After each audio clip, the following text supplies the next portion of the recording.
Okay, fine. So in C language, uh, that function prototypes are there, and there are four types. So do you remember them? If you don't remember, I'll quickly tell you what are those four. Okay, sir, tell me. No idea. So there is something called functions.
So we have these four prototypes. I'm getting some disturbance. Okay, sir, I'll mute. If I have any doubt, I'll gonna Yeah. Okay. unmute. Okay. Fine. So functions with parameters and with return type. Functions with parameters but no return value. This is not type actually. This is value. Let me change it. Values. Value is a singular. It is not plural. Parameters are plural. So as I told you that, uh, depending on whether a function, if that matters in Java, it is methods. A method returns a value or not. If a method returns a value, the return type of that method will be whatever type of that value is being written. So the same type will be the return type. If it is returning an integer, then the return type will be int. If it is returning a string, then the return type will be string. If it is returning a double value, then its return type will be double. So in that way, and one more data type you have in Java additionally is a Boolean data type. So we have that int, float, double, and apart from these three, you also have another data type called Boolean. So these are all primitive data types. The other one is string. Okay. String is actually, even though we can consider it as a data type, but strings are dealt differently in Java when compared with that of in C language. So we'll discuss that topic separately. We have a separate topic. We'll have more discussion on strings later. But as of now, you must understand that strings in Java can be created uh, by using a class called string class, which is a predefined class. Uh, and uh, and what you need to do is you need not import any package including header files in C language. You need not import any package for that string class. So we'll discuss about that packages also very soon. A brief introduction I'll give you regarding packages. But as of now, you consider this string as a data type, but it will not come under a primitive data type because it is created by using a predefined class called string class, which is defined in a package called lang package, lang, which is by default imported into every Java program. So we'll discuss about that later. But coming to the remaining data types, you have int, float, double, and boolean. These four data types are primitive data types in Java. Okay, so you can use as return type any of these four primitive data types, as well as you can also return an object of a class also as a return type. So let me write a simple function in Java. So for example, first I'll write it in C, then we'll use it in Java also in the same way. Coming to the first prototype that is mentioned here, functions with parameters and with return value. The return value, for example, I'm writing a function like this: int some factorial. and this one will receive a parameter, say n.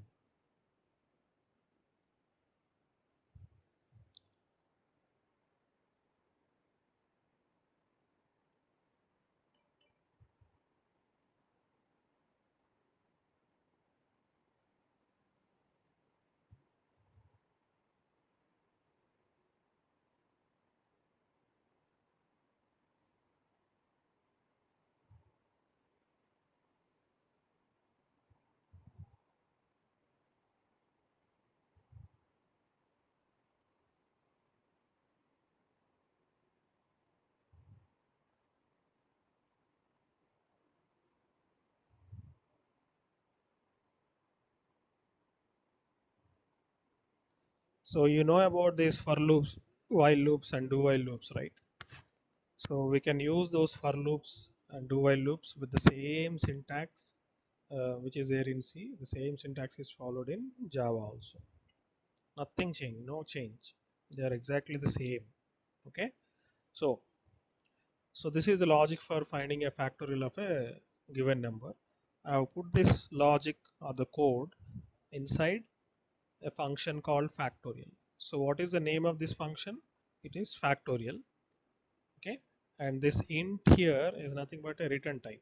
This is called as return type, and this is one parameter, and one parameter is also of type integer. Because you have a return type int here, your function must have as a last statement a statement which is nothing but called return. And what type of value you have to return? Because you have defined your function with a return type int here, so you need to return a integer value. You can return a 0, or you can return a 1 or 10, like this you can return any integer value. But here in our context, the program is the function is calculating the factorial of a given number n. So when you call this factorial function, what it has to when you call the factorial function, you are passing one parameter, that is an integer parameter, which is nothing but n. So why you are passing this? Because you want to find factorial for this number. Okay, so when you pass, say when you call a function like this somewhere from outside this function in a main function, say for example I'm writing the main function here.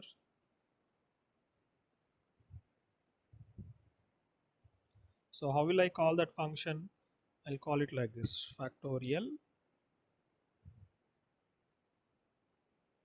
and I'll pass, say I want to find factorial for 5, so I'll pass 5. So this 5 will be carried to this variable n, which is nothing but a parameter. And because this 5 is basically an integer value, this will accept it. If you try to pass 5.0, then this function will not accept it, because basically 5.0 is a floating point number. But for the function factorial, when you defined it, you define it in such a way that its return type is an integer, and it receives only one parameter, and that parameter is also of type integer. So you need to pass, or you must pass, I have to say you must pass only an integer value. If you try to pass other than integer any other type of value, then you will get a syntax error when you compile your program. Okay, uh, so I have to pass 5 here. And you must remember one more thing: because you define the function to receive only one parameter, and that too of integer, you have to pass only one parameter. You cannot pass two parameters like this, 5 comma 10 like this. If you pass like this also, you'll get a compilation error, a syntax error during compilation. Okay, so this is also wrong. So uh, only integer value must pass, and that too only one value you have to pass. If your function is defined in such a way that it receives two parameters like this, int n comma say int x like this, then you can pass two parameters. Then the statement like this 10 will be a valid statement. Okay, and if you observe, both the parameters are of integer only, so you need to pass both the values integer only. Now for instead of 5 10, if I pass 10 point say 9, this will not be accepted also. Now also you'll get a syntax error. Okay, so you have to pass only integer. If this is declared here instead of int, it is declared as float, say for example, then you can pass here a floating point value like this 10.5. So you must pass only float as a second parameter. You cannot pass integer value as a second parameter. So now the total number of parameters for this function will become 2, out of which the first one is integer and the second one is floating point. And when you make a call to this factorial function from outside this factorial, from somewhere from within the main function, you have to call it this way by passing two parameters. First one must be integer and second one must be float. You cannot even interchange it. First one as float and second one as integer also, you cannot do it. You must pass in the same order that you declared your function. First one must be integer, second one must be floating point. That's it. And the number of parameters are 2. So 2 parameters only must be passed. You cannot pass 3 parameters, or you cannot pass 4, or you cannot pass 1 also. Exactly, you must pass 2 parameters only. And the 2 parameters must be first one integer and second one must be float. Right? So this is about parameter passing to a function. And now I'll remove this float x, because in our context we require only one parameter, so that's why I'm defining. It is my wish, right? Whether I want to, based on my requirement, I'll decide how many parameters to be passed to that function, and what must be the type of that parameter. So in my context I require only one parameter, that is n, of type integer. So I declare this function in such a way that it will receive only one parameter, and that is also of type integer. So when you call this function, what is this function doing? It is doing some task for you. And what is the task? Whatever value you pass as parameter to that function, that value, for that value, a factorial value is calculated. And after calculating it, it cannot keep it with itself, right? It can return the value. So I am returning what? F here. So when I return it, when it returns F here, so where it is going to be returned, from where you call this function, there it is going to be returned. So this is a place where your function will be, no, sorry, your the value returned by this factorial function, that is F value, will be returned. But if it is returned like this, say for example, in our example we are passing 5. What is the factorial of 5? It is 120. So 120 will be returned here, and this statement will be substituted with 120 here. So if it is substituted with 120 like this during runtime, then will it be a valid statement? It will not be a valid statement, right? So you cannot write a simply a number as one line or one statement in your C program or even in Java program. So this will not be a valid statement. But if you write like this, say int uh, v is equal to 120, this is a valid statement, right? So I need to use an assignment operator when I'm calling this function.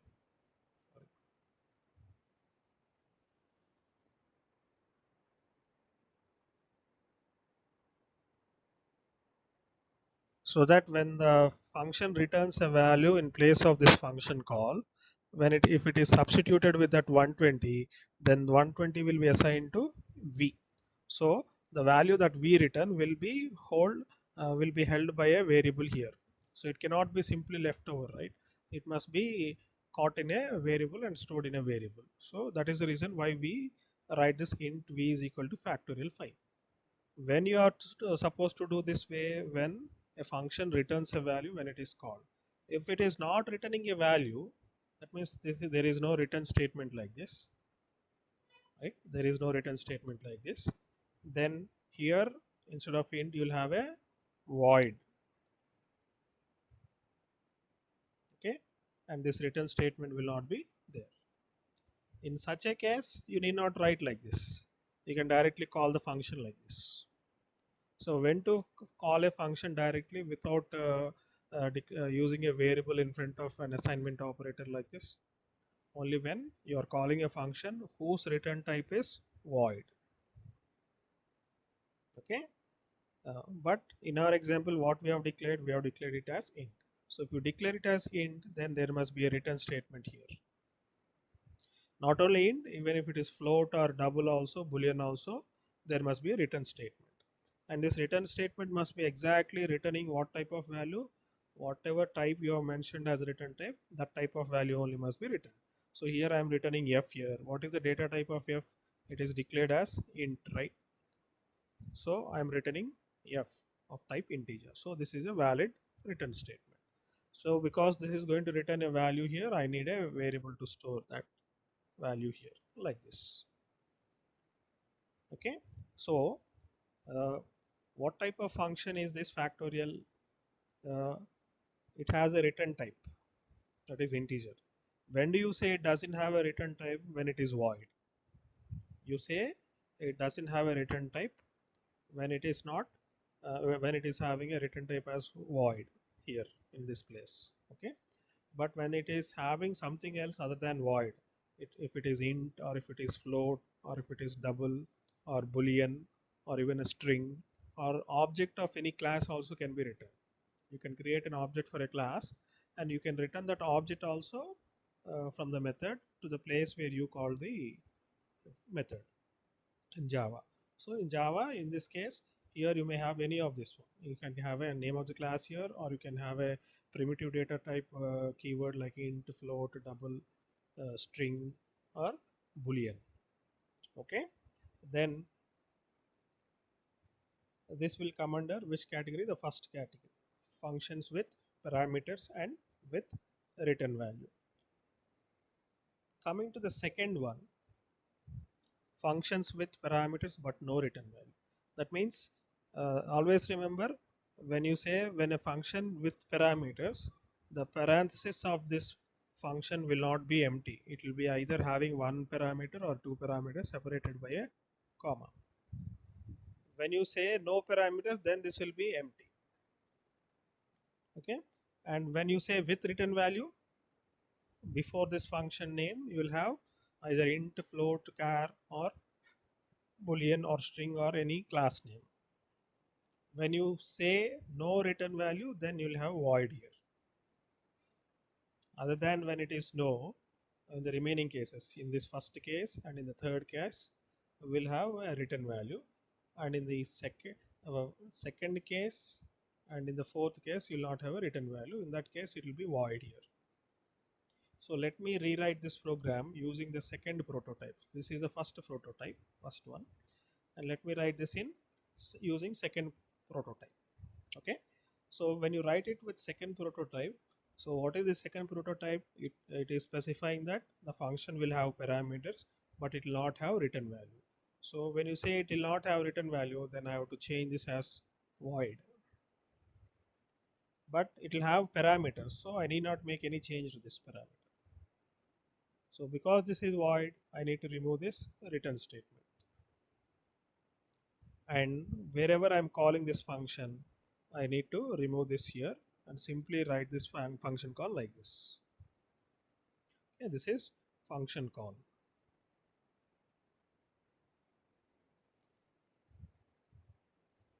Okay, so this is coming under which type? Second prototype function with parameters but no return value. But what is the use of this function now? You will call this factorial of 5 and the 5 will be passed into n, and this logic will calculate the factorial of that 5, but it is not printing, right? So when you want to print, because you are not sending it to this main function, your main is called as a calling function. So you know the concept of calling function and called function, right? So from whichever function you are calling, that function is called as calling function. So from where I am calling this factorial, this statement, from within the main function. So this main function is called as what? Calling function.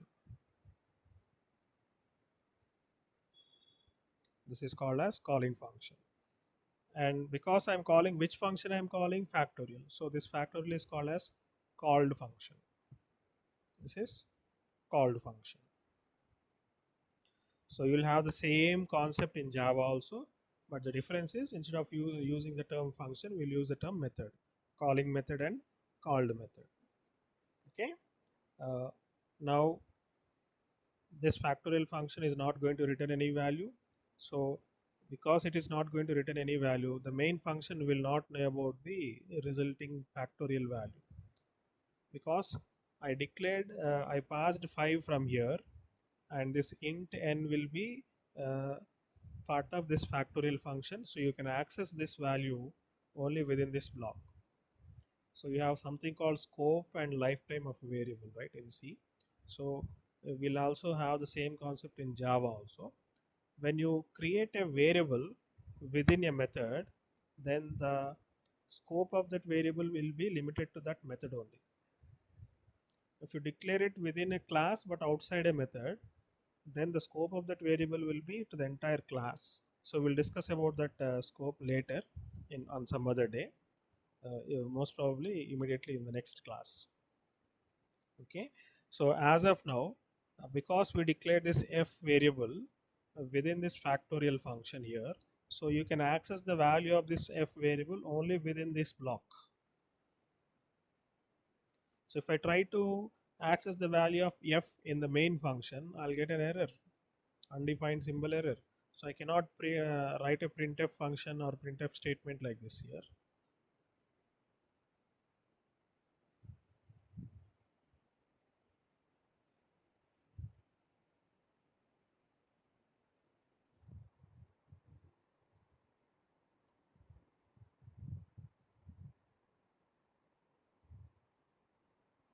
I cannot try to print the value of factorial f here.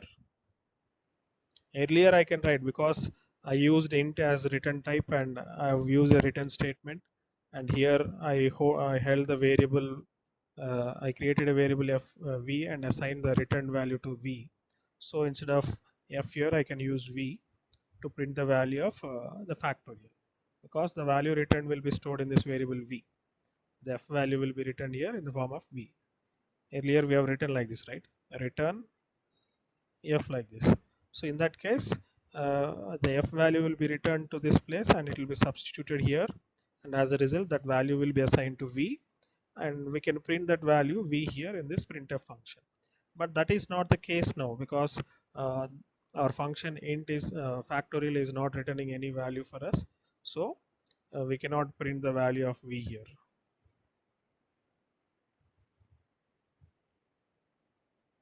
Even if you want to use the factorial f value also, you cannot use f here, because the scope of that f variable will be limited only to this block. So outside this block you try to use that variable name, you'll get a undefined symbol error in C language. So instead of printing this value here, I can print it here, right, without returning that value. Anyhow I'm unable to return the value, so print the value of that factorial even inside this factorial function itself. Then there is no need of returning a value to this main function here, so I can print it here. So now your program will work well and good. Your program execution begins from the main function, and as soon as it begins the execution, it will make a call to the factorial by passing 5, and that 5 will be stored into this n. And here inside this factorial we are declaring two variables f and I. F is initialized to 1 and I will be used as loop control variable for loop. It begins with 1 and it will take values up to n, less than or equal to n, right? So it will compute the factorial value and store it in f, and after that I'm printing the value of f here. I can print it. This will not return this will not give any error for me, because I'm accessing the variable f value here inside this braces only. That means within this block, function block, right? So you will not have any problem with this. It is a valid statement.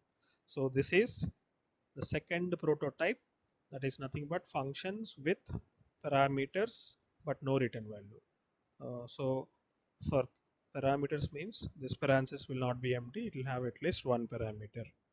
No return value means here you'll have void. The return type will be void, and you'll not have a return statement at the end. When you are returning any value, the return statement must be the last statement in that function definition. So when you say function definition, the function definition is up to here. This entire thing is called as function definition. Okay, so the last statement must be a return statement, if at all, if your return type is mentioned here. Because it is void now, we don't require a return statement here. Earlier we used int, right? And where did we write the return statement? At the end of that function definition as the last statement. So it must be only in the last statement. You cannot write that return statement somewhere in the beginning of your function or in the middle of the function, somewhere here. It must be only at the last statement. Okay, so this is two types of prototypes we have seen. Third prototype is functions with no parameters but with return value. No parameter means what? This will be empty. This will be empty like this. But with return value. Return value means this will not be void. Okay, and because it is having a return type, you must have a return statement at the end like this. And what value you are going to return, will decide it later, right? So, and here also, because the factorial function is not having a parameter now, you cannot pass 5 here. You must call it blank like this with blank parenthesis. If you are calling it with blank parenthesis, then how will this factorial function know which value, for which value to compute the factorial value? It will not know, right? So then what we need to do is we need to declare the variable n here. Instead of passing it as parameter from main function, we'll declare the variable n here, and we'll display a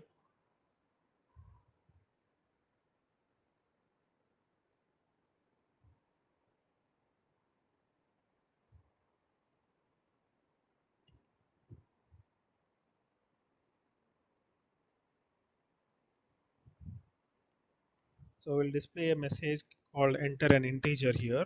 Then the user will try to enter an integer, so we'll read it by using the scanf function.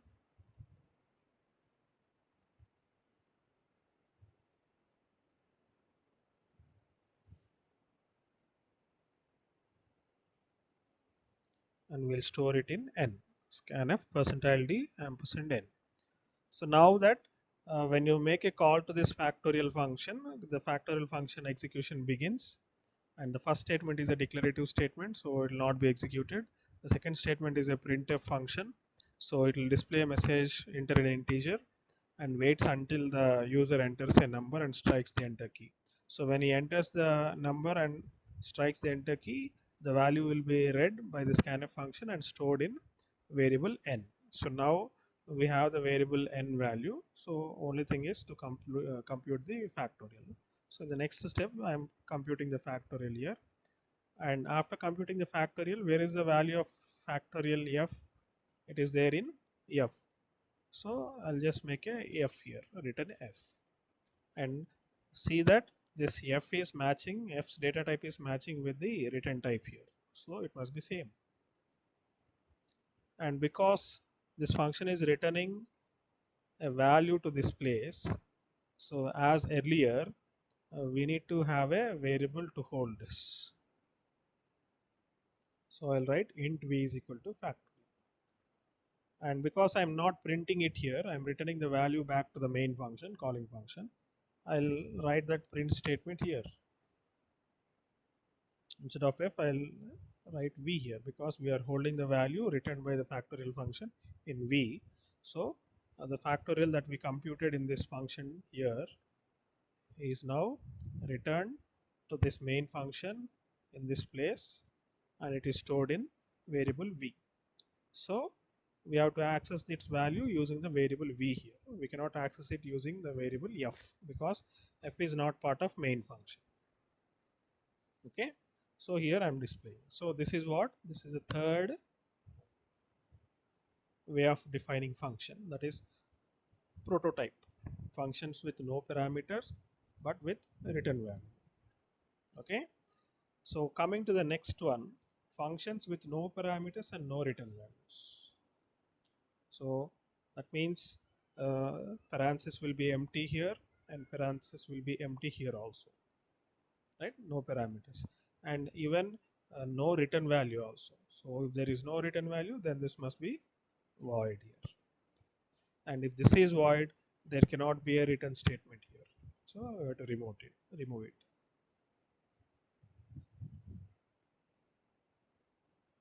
So if you remove it, because you are not returning the value here, we'll remove this printf statement here. And because the function is not returning a value, we have to remove this int v is equal to also. If it is not returning, then we need to print it here. So let us print it here. So instead of v here, I'll use f, because we don't have v in this factorial, we have f here. So I'll write f here. Got it? So this is how you use functions in different ways, in 4 different combinations. Functions with parameters and with return value. That means the parenthesis will not be empty and the return type will be other than void, any other data type. And coming to the second one, functions with parameters but no return value, means this parenthesis will not be empty. There will be something, at least one value there, and uh, so return value will be void because no return value. Coming to the third one, no parameters means parenthesis will be empty here, and even during calling also they will be empty parenthesis, right? And with return value means there will be a return type. Instead of void, you'll have int or float or something. In our context, it is int, and you must have a return statement here. Okay, I'm removing it. And if you are returning a value, then you must have a variable like this here, int v is equal to like this, right? Then the last one is functions with no parameters and no return values. So in this case, both the parentheses will be empty as well as the return type will be void. So if you understood this concept, you can implement the same concept using a Java program also. The only difference is what you will do is you will put this function inside a class. So how to put it inside a class? You define a class like this, say factorial, and open the parenthesis brace like this, and after this one more brace must be closed for the class. And let me define another class here which contains the main method. So this one I'll read and name it as fact, and here I need to close one more parenthesis here. But this main function, instead of simply main, it will be public static void main, and it will have string args,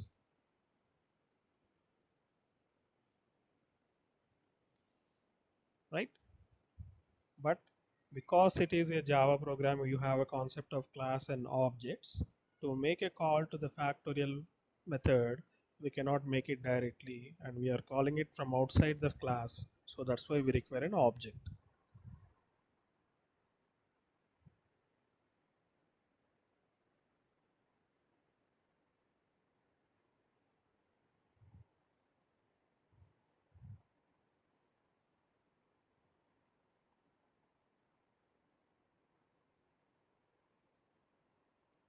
So let me create an object for the class factorial. So this is what we have given, right? Class name as factorial.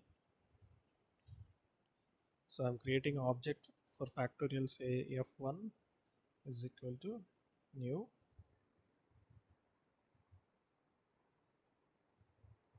This one. Okay, yesterday we learned about constructor, right? I'm using default constructor. Then using f1 object, I'll call this factorial function. The rest everything is same. The rest everything is same. As per this prototype combination, either you'll have an int statement. If you have an int statement, then you'll have a return statement here. Then here you'll have an additional variable to hold that. Okay. And so if you understood this one, you can unmute your audio and you can respond. Srujan. Sir, we use scanf in Java. No, we don't use scanf. Let me make the change. Instead of Okay. printf and scanf, we have to change that to system.out.println.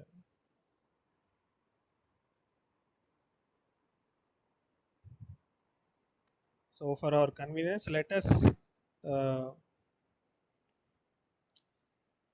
let us not read value from the keyboard now. I'll tell you, please remind me tomorrow. I'll tell you how to read values from the keyboard. Okay, okay. Okay.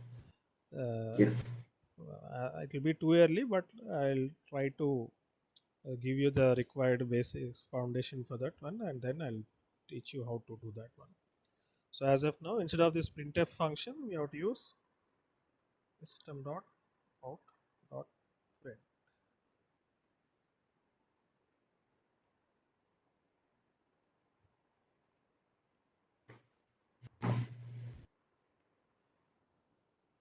So because let me change this. Uh, Instead of void, I'll take int here because we are not reading a value from the keyboard. I'll make this to int, and even I'll pass parameter. I'll use the first prototype, that is functions with parameters. Okay, so functions with no parameters and no return value, we need to read the values from keyboard, right? Yeah, Okay, so after, no need to read the value from the keyboard. You can directly declare a variable in this main function and assign okay, some value for that one. Say, for example, here I can write a int n here and assign some value 5 directly here. okay, okay. Then I can pass that n variable here. Okay, Okay, that way also you can do instead of displaying this message here.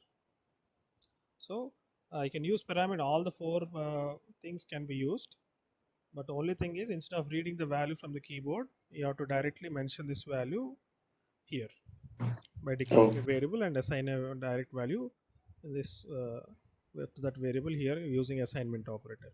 But what is the disadvantage with this is each time you want to give a new value for n, you have to edit the program and make a modification here. Instead of 5, I want to give say some 8, then I have to edit my program, right? So if I have to edit the program, then again I have to recompile the program. So even a small change you make to a existing program, each time you make a small change you need to recompile the program, right? So that will be a tedious task. But if you are reading it from the keyboard, you need not recompile the program again and again. Only thing you need to do is you need to run the program once again. Compilation is oh, not required. So that is the difference between reading the value from the keyboard and or using the value directly using an assignment operator like this, n is equal to 5. Okay, so I'll use n is equal to 5 and I'll remove this statement because no need to display a message for the user to enter a value, and I'll remove this n declaration here also, right? okay, sir.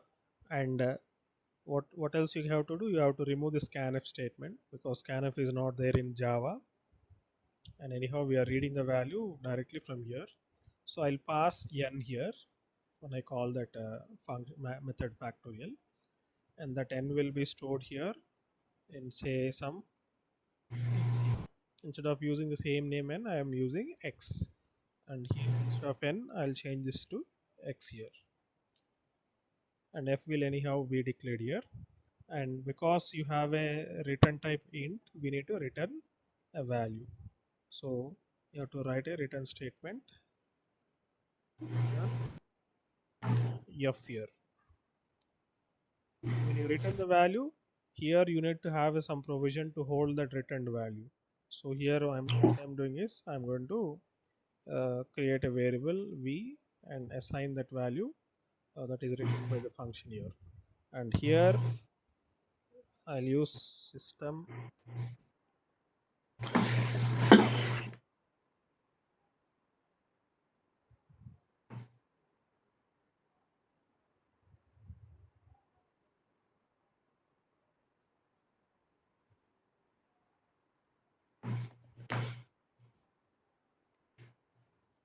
Okay, is plus v. This plus is nothing but called as concatenation operator in Java. When we Okay, use this plus operator between two variables, it will perform ordinary addition of those values.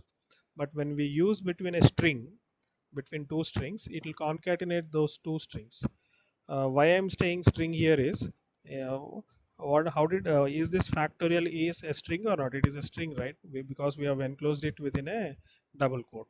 So Double to quotes. that Okay. yeah, so to that string, if you want to append something at the end of that string, any some value, so I want to write it as factorial is, say factorial of 5 is say 120. I have to add that 120 at the end of the string. That is, I want to concatenate it at the end of the string. So what you can do is you use a plus operator and then mention the variable whose value you want to concatenate it to this string. So the output will be factorial is 120. 120 is nothing but the value of v. Okay. So if it is in C language, instead of plus here, we'll use a comma in printf function, right? So instead of comma, what we have to do here is use plus. Okay, it is called as concatenation operator. Fine. So now you can write this same program. Now that I gave you this program, right? Uh, Yeah. Using a return type int and using a return statement and holding that returned value here. Can you write the same program by using the remaining three prototypes? I have written it with first prototype. Okay, sir. So for tomorrow, what you will do is you write this program using the remaining three prototypes.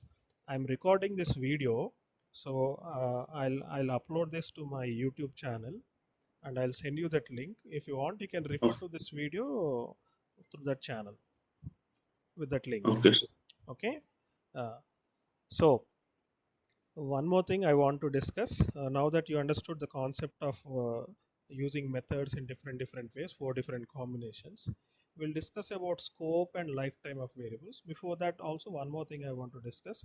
You might have noticed in this program, we didn't declare these variables int f and I here somewhere here. Actually, we were Yeah, before declaring the before the method. methods. Yeah, outside of all the method, we say it. Instead of declaring it here, I'm declaring it inside this method. So what is the difference between declaring here and declaring it here is, if you declare here f like this, If you then have this two will or more methods, it will be useful, right? yeah, it will be useful.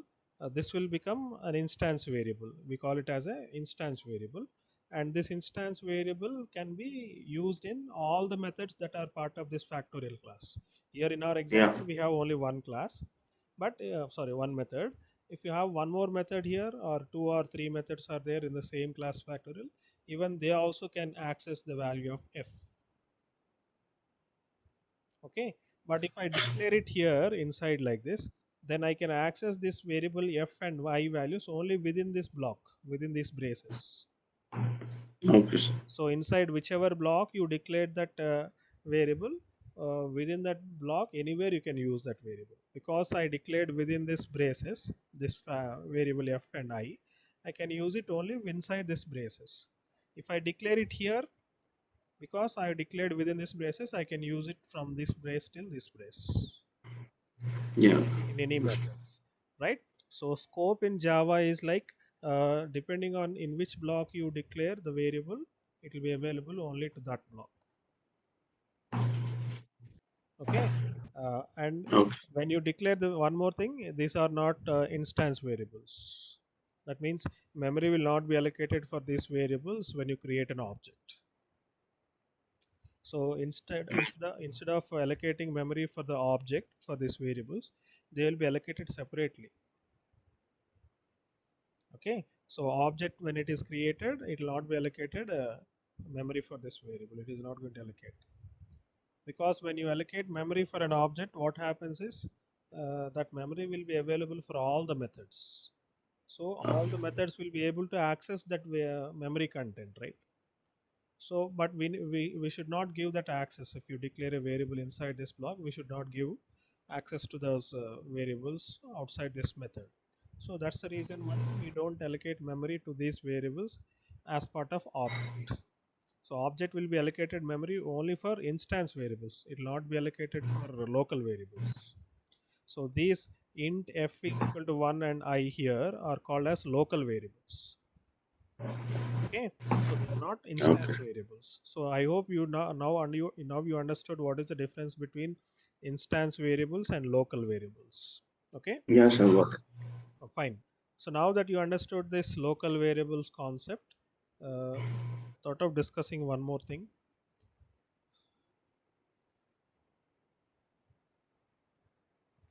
So I need to save this program as fact.java because main method is defined in fact.java, and don't forget to save as type to all files where I have to save in my folder java s. Here I am saving.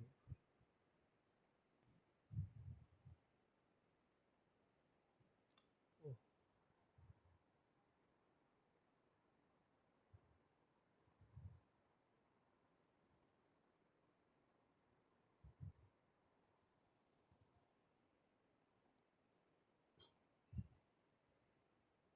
so let us execute the program.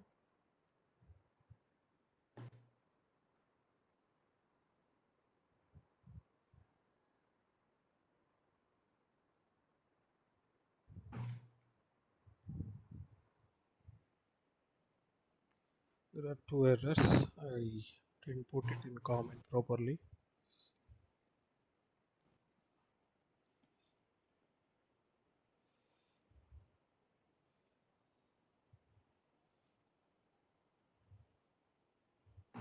One more error. Okay, printf we have used. Oh, this one.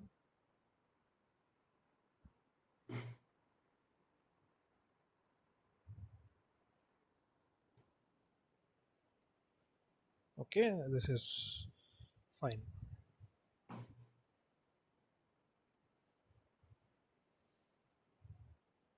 So factorial is 120.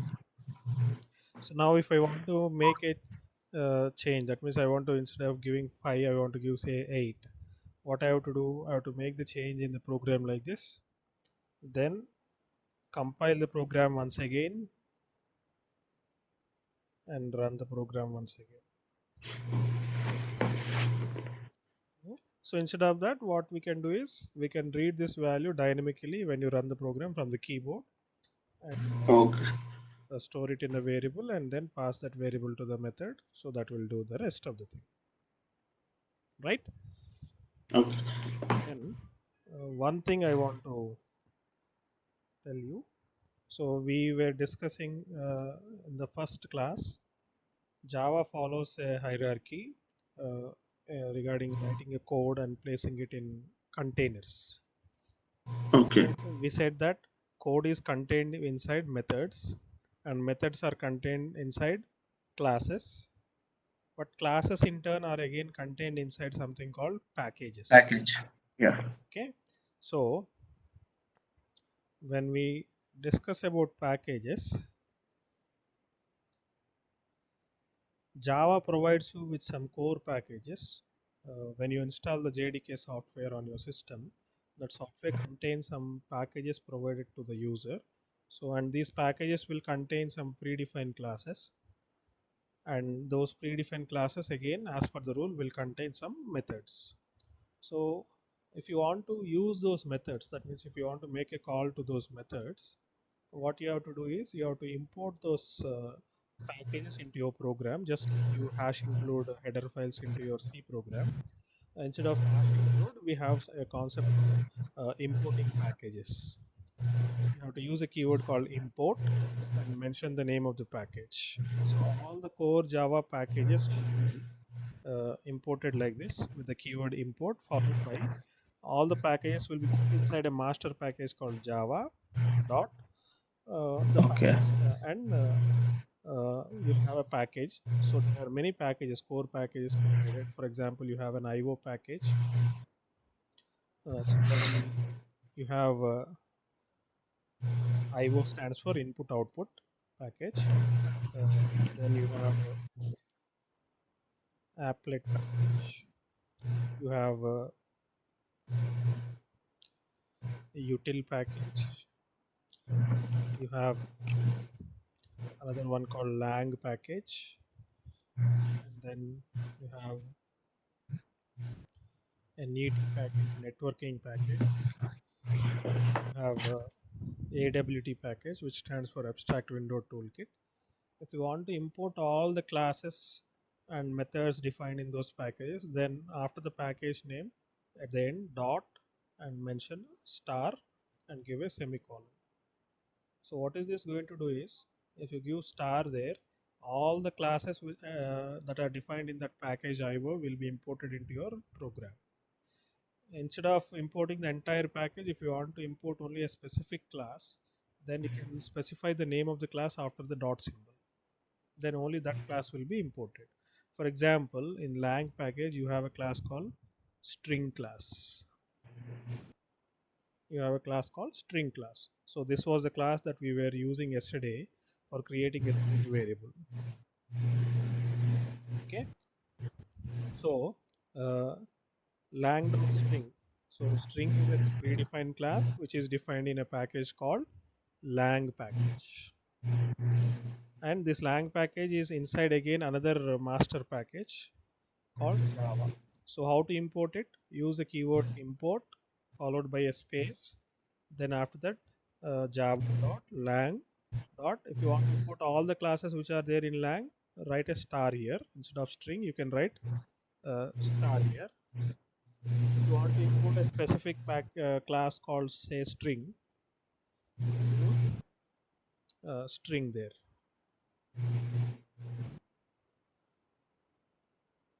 Like this. End it with a semicolon. Everything must be ended with a semicolon.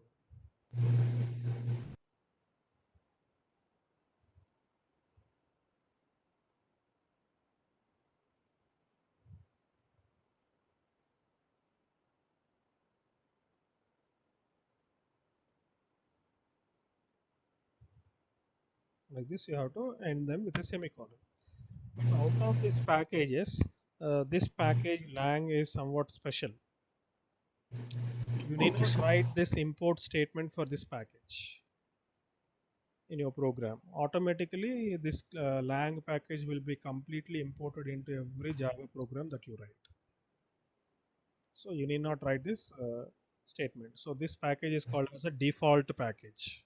So if somebody asks you what is the default package that will be imported into every Java program, you have to say lang package. Lang stands for language. Okay. Okay. Util stands for utilities. Applet is a small kind of GUI based application program. So we'll see later at the end of Java course, almost at the end of the course, we'll learn about it. Then util package will have utilities like a date.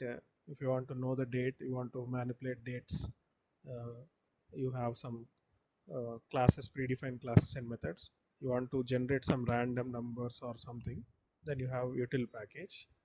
Then NET package will not be discussing in this course because this will be a separate course which is dependent for developing applications which work on networks, computer networks.